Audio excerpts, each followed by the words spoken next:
బాధ్యత ప్రతిపక్ష నాయకుడిగా ఈ రాష్ట్రంలో మా పార్టీ తాలూకా విధానం అది, మా పార్టీ నిర్ణయం అది చెప్తున్నాం. నాకు అర్థం అవట్లే. చెప్తే బెదిరిస్తామని చెప్తున్నారేంటి? బెదిరించమేంటి? బెదిరింపెట్టి నాకు అర్థం అవట్లేదు. ఉప ముఖ్యమంత్రి గారు ఎప్పుడో నిన్న మొన్న మాట్లాడుతున్నప్పుడు ఆయన ఇవాళ ప్రధానంగా ఏబిఎన్ పేపర్లో చూస్తే పెద్ద హెడ్డింగ్ మళ్ళీ బెదిరింపులు వద్దని. బెదిరింపెట్టి ఎస్, ఎవరైనా సరే అవినీతి దీని విధానంలో అవినీతికి పాల్పడి కార్యక్రమాన్ని ఎవరైతే చేస్తున్నారో, ప్రజా ఆరోగ్యాన్ని మీ స్వలాభం కోసం ఎవరైతే దీన్ని చేయాలని చూస్తున్నారో తప్పకుండా వారి మీద కఠిన చర్యలు మా ప్రభుత్వం తీసుకోవడం జరుగుతుంది అని మళ్ళీ చెప్తున్నాం. దానికి ఏంటి మాట్లాడతారో అర్థం అవట్లే. ముఖ్యమంత్రి ఒక పక్క మాట్లాడుతున్నారు, ఉప ముఖ్యమంత్రి సంబంధిత మంత్రి ఒక పక్క మాట్లాడుతున్నారు.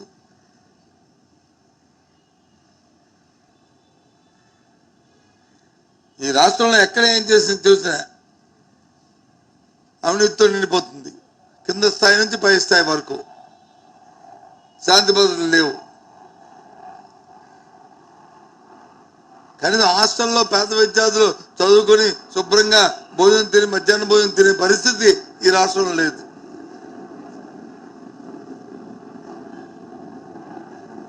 ఈ అంశాన్ని తీసుకున్నా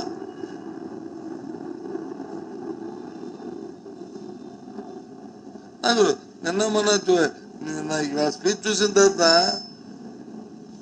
ఏమన్నా అనిపించలే. ఉక్రెయిన్ లో యుద్ధం వస్తారంట, ఇక్కడ వచ్చి యూరియా ధర పెరిగిపోయిందంట. నేను చెప్తున్న ప్రతి మాట విమర్శ అనుకుంటే మాత్రం పొరపాటు. అవగాహన చేసుకుని ఆలోచన చేసుకోండి. ఉక్రెయిన్ లో వస్తే ధర పెరిగిపోతే లేదు, దానికి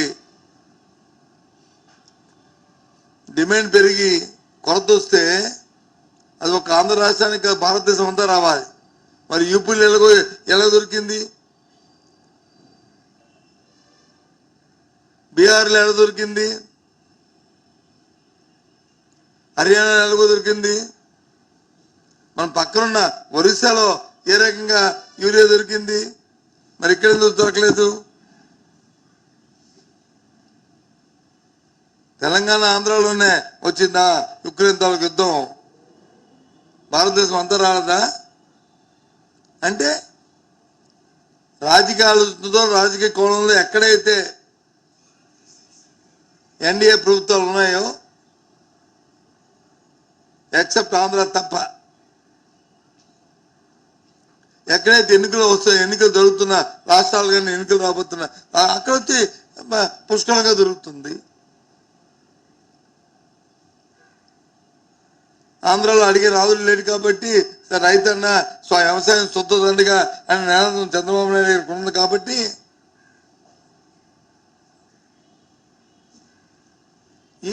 ఏం జరుగుతుందో ఇవన్నీ తెలుగుతాం, ఇవన్నీ రివ్యూ జరుగుతాయి. ఏదో అధికారం ఉంది కదా అని దోచి పెడతామంటే ప్రజాస్వామ్యంలో అది జరగదు.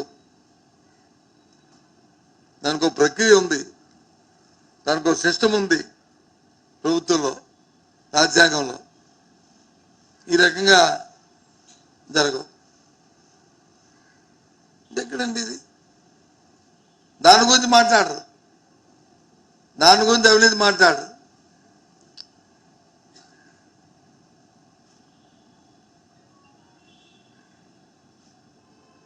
అక్కడ చూస్తే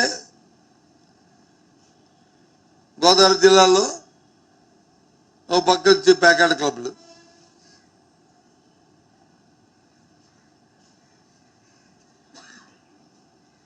సీపోర్ట్లో చూస్తే అక్రమ రవాణా. ఈ రాష్ట్రంలోని ప్రభుత్వం ఎన్డీఏ ప్రభుత్వమేనా లేదా వైసీపీ ప్రభుత్వం ఉందనుకుంటున్నారా?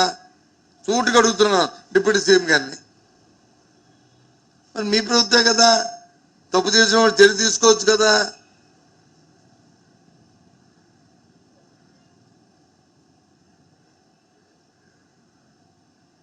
ఎందుకు ఈ కాగితం పుల్లే మాటలు ఎందుకు? నేను వస్తే మనిషి కాదు, మేము వస్తే మనిషి కాదు, మేము వస్తే మనిషి కాదు. దేనికి? తప్పు చేసిన ఎవరైనా ఒకటే. అది మీ పార్టీ అని ఒకటే, తెలుగుదేశం అని ఒకటే, బీజేపీ అని ఒకటే, వైసీపీ అని ఒకటే. మీకు పట్టలేదు. ఎంతసేపు ఒకటే మీ విధానం. ఏ కార్యక్రమం చేస్తే దాంట్లో మాకేంటి లబ్ధి ఉంటుంది. అందుకే ఇలాంటివన్నీ వస్తున్నాయి. ఆలోచన చేసుకోవాలి ప్రభుత్వంలో పెద్దలు. ఏదైనా మాట్లాడినప్పుడు కానీ, ఏదైనా ఉత్తర్వులు ఇచ్చినప్పుడు కానీ. ఎందుకంటే మాట్లాడినప్పుడు 1,000 ఎదురు వ్యక్తి చూపెడితే 4,000 మనల్ని చూపెడతాయి. అది మనకి వర్తిస్తుంది, ఒకరి అవతల వాళ్ళకే కాదు. ఇలా 1000 చూపెట్టామంటే 1,000 అవతల వాళ్ళకి అయితే 4,000 మనకి.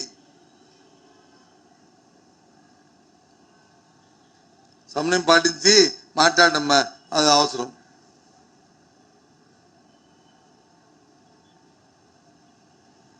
మెడికల్ కాలేజ్ బెదిరించడం ఏంటి? ఎస్, చెప్తున్నాం కదా, బెదిరింపు కాదు, వాస్తవం. వాస్తవం. చర్య తీసుకుంటాం చట్టపరంగా. తప్పు చేస్తే వెళ్తారు, తప్పు చేస్తే వెళ్తారు. చట్టం చేతిలో తెచ్చుకోవడానికి ఎవరికి లేదు కదా. చట్టం దాని మీద తీసుకెళ్ళిపోద్ది. చట్టం ప్రయోజనం అదే కదా భారతదేశంలో. అంతే కదా. ఏం చేస్తారు మరి ఫ్రాడ్ చేస్తే? స్వలాభం కోసం, సొంత కోసం, ప్రజా ఆరోగ్యాన్ని వచ్చి తాకట్టు పెట్టి సొంత కోసం వచ్చి చేస్తే ఏమవుతారు? దేనికోసం? మనిషికో చట్టం ఉండదు కదా. చట్టం అనేది రాజ్యాంగంలో ఐపీసీ అందరికీ ఒకటే, ఒకటి కోలాగా ఉండదు. ప్రజల మీద దృష్టి పెట్టండి. ఇవాళ ఏదైతే గ్రామీణ ప్రాంతాల్లో ఉపాధి హామీ చట్టం, దానివల్ల గ్రామీణ ప్రాంతాల్లో ఉపాధి పూర్తిగా కోల్పోయి నిరుద్యోగ సమస్య గ్రామీణ ప్రాంతాల్లో పెరిగిపోయే ప్రమాదం ఉంది. మళ్ళీ వలసపోయే ప్రమాదం ఉంది. పనుల కోసం ఎక్కడుంటే ఏ పట్టణ ప్రాంతాల్లో ఎక్కడుంటే అక్కడికి గ్రామీణ ప్రాంతం పూర్తి వలసలు ఇంకా మొదలయ్యే ప్రమాదం ఉంది. రైతాంగానికి కావాల్సిన సీజన్లకు కావాల్సిన ఎరువుల్ని సకాలంలో ఆ పంటకు కొనే ఏర్పాటుని వాటి మీద దృష్టి పెట్టండి. విద్యార్థికి ఇవ్వాల్సిన ఫీజు రింబర్స్మెంట్ ని కనీసం 1, 2, 3 వాయిదాలను రిలీజ్ చేసి ఆ విద్యార్థులను ఆదుకోండి. ఆరోగ్యశ్రీకి ఇవ్వాల్సిన బకాయిల్లో 1, 2, 3 వాయిదాలు ఇచ్చి హాస్పిటల్లో పేదవాడు వైద్యం చేసుకునే పరిస్థితి కల్పించండి రాష్ట్రంలో.